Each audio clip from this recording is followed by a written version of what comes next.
హనుమకొండ జిల్లా సాయంపేట మండలం మాజీ సర్పంచి కందకంట్ల రవి విలేకరుల సమావేశం నిర్వహించి తన పదవీకాలంలో చేపట్టిన అభివృద్ధి పనుల బిల్లుల విషయంలో అక్రమాలు జరిగాయని ఆరోపించారు. తాను సర్పంచ్గా ఉన్న సమయంలో సాయంపేట మండల కేంద్రంలో పలు అభివృద్ధి పనులు చేయించానని తెలిపారు. ఆ పనులకు సంబంధించిన బిల్లులు ఇటీవల మంజూరైనప్పటికీ తనకు తెలియకుండా ఉప సర్పంచ్, ఈఓపీఆర్డీ మరియు పంచాయతీ కార్యదర్శి కలిసి డబ్బులను విడిపించుకున్నారని ఆరోపించారు. అంతేకాకుండా ఆ పనులకు సంబంధించిన ఎంబీలు, మెజర్మెంట్ బుక్స్ కూడా తనకు తెలియకుండా సిద్ధం చేసి పంచాయతీ కార్యదర్శి, ఈఓపీఆర్డీ సహకారంతో నిధులను విడుదల చేయడం ఎలా సాధ్యమైందని ప్రశ్నించారు. తనకు చెల్లించాల్సిన బిల్లులు ఇప్పటివరకు ఇవ్వలేదని వాపోయారు. పంచాయతీ కార్యదర్శి, ఈఓపీఆర్డీ ఇష్టానుసారంగా వ్యవహరిస్తున్నారని ఆగ్రహం వ్యక్తం చేసిన రవి, ఈ విషయంపై జిల్లా పంచాయతీ అధికారి, డిపిఓ మరియు జిల్లా కలెక్టర్కు ఫిర్యాదు చేయనున్నట్లు తెలిపారు. తనకు రావాల్సిన బిల్లులు తక్షణమే చెల్లించేలా చర్యలు తీసుకోవాలని డిమాండ్ చేశారు.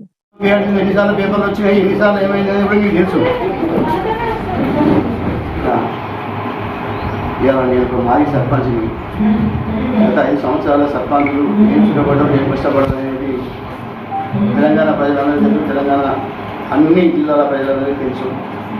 కాకపోతే గతంలో మేము చేసిన పనులు మాకు బిల్లులు రావాలి.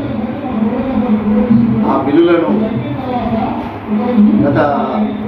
గతంలో మనం పాలించిన అధికారులు కానీ వీళ్ళు కానీ 10 సార్లు పైన 20 సార్లు పైన బిల్లులు రాలేదు, బిల్లులు పడ్డాయి. నాకు అధికారుల దగ్గర ఎంబీ రికార్డు చేసిన బిల్లు నాకు తెలియకుండానే ఎంబీలు పట్టుకొని వచ్చి అధికారులు సార్ మాజీ సర్పంచ్ చెప్పింది ఎంబీలు ఇవ్వని చెప్పేసి ఎంబీలు పట్టుకొని వచ్చి వర్కులు మేము చేసినామని చెప్పేసి మాకు తెలియకుండానే అలా కొంత అధికారుల ప్రోత్సాహంతో అధికారులు ఎవరో కాదు, ఈఓపీఆర్డీ గారు, శాంపేట కార్యదర్శి గారు, వీళ్ళ ప్రోత్సాహంతో నిన్న సోషల్ మీడియాలో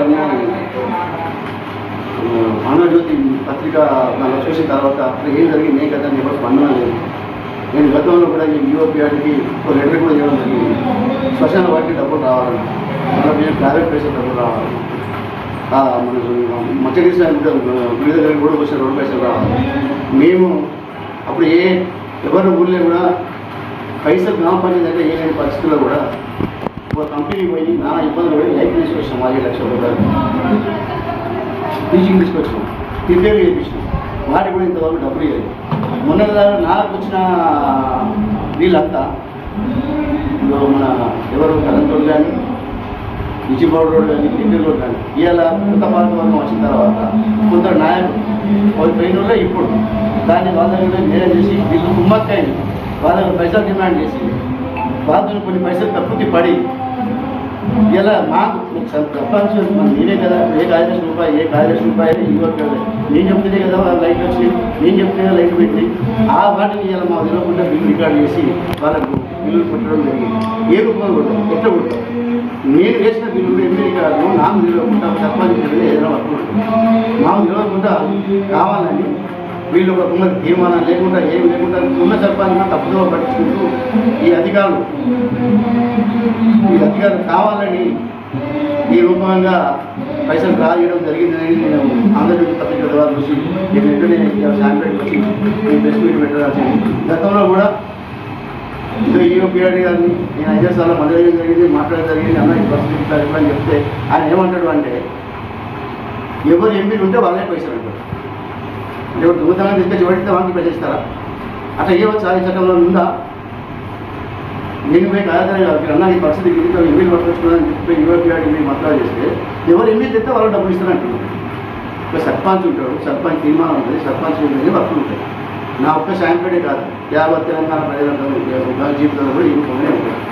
దీనికి ఈ అధికారులకు ఉమ్ము కాసి వీళ్ళతో లాబింగ్ చేసుకొని వాళ్ళతో పైసలు మాట్లాడుకొని ఈ పైసలు రిలీజ్ చేయడానికి కోసం ఒక ప్రణాళికబద్ధంగా పనులు చేస్తున్నారు.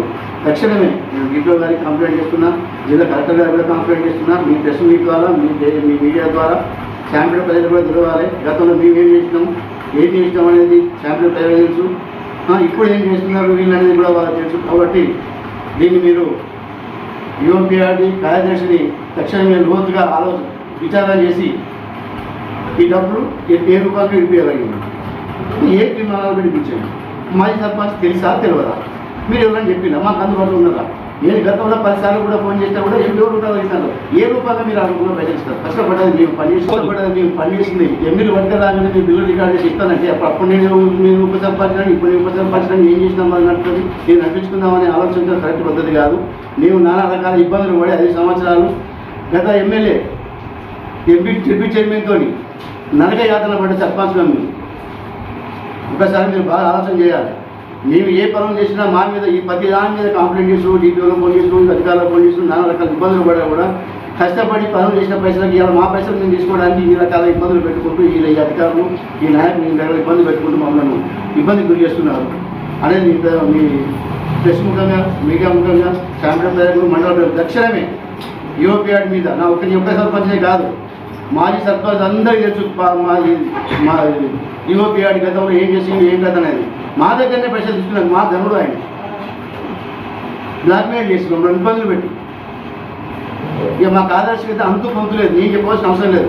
రేపు పొద్దున మీరు ప్రెస్ మీట్లో మీరు విలేకరులుగా మీ మీడియా మిత్రులుగా శాంపిల్ ఏ వాడకు పోయి ఎవరు మిత్రులు అడిగినా కూడా ఆయన ఘన కార్యం లేదు, ఆయన ఏదో ఆయన కూడా ప్రజలు చెప్తారు. 2 సంవత్సరాల కాలం మాకు అధికారం అయిపోయినాక ఇచ్చర బిడ్డ దోసుక తిన్నాం. ఇచ్చర బిడ్డ మీరు అభివృద్ధి జరిగింది. మేము సర్పంచ్ చెప్పిన పనులు చేస్తే మాత్రమే పని చేద్దని చెప్పి మీకు ఎంత పిలిపించుకొని మంత్రి పిలిపించుకొని పథకాలు పిలిపించుకొని కూడా డబ్బులు తీసుకున్నారు. కావాలంటే ప్రూఫ్తో సహా కూడా మీకు మీ ప్రెస్ ముందు పెట్టడానికి కూడా నేను అడిగా ఉన్నాను. తక్షణమే కలెక్టర్ గారి యాక్షన్ తీసుకోవాలి, డిపిఓ గారి యాక్షన్ తీసుకొని వీళ్ళ మీద కరెక్ట్ చేస్తేనే ఈ శాంపిల్ ఊరు బాగుపడుతుంది. మండల యువపీఆర్ చేస్తే మండల బాగుపడుతుంది.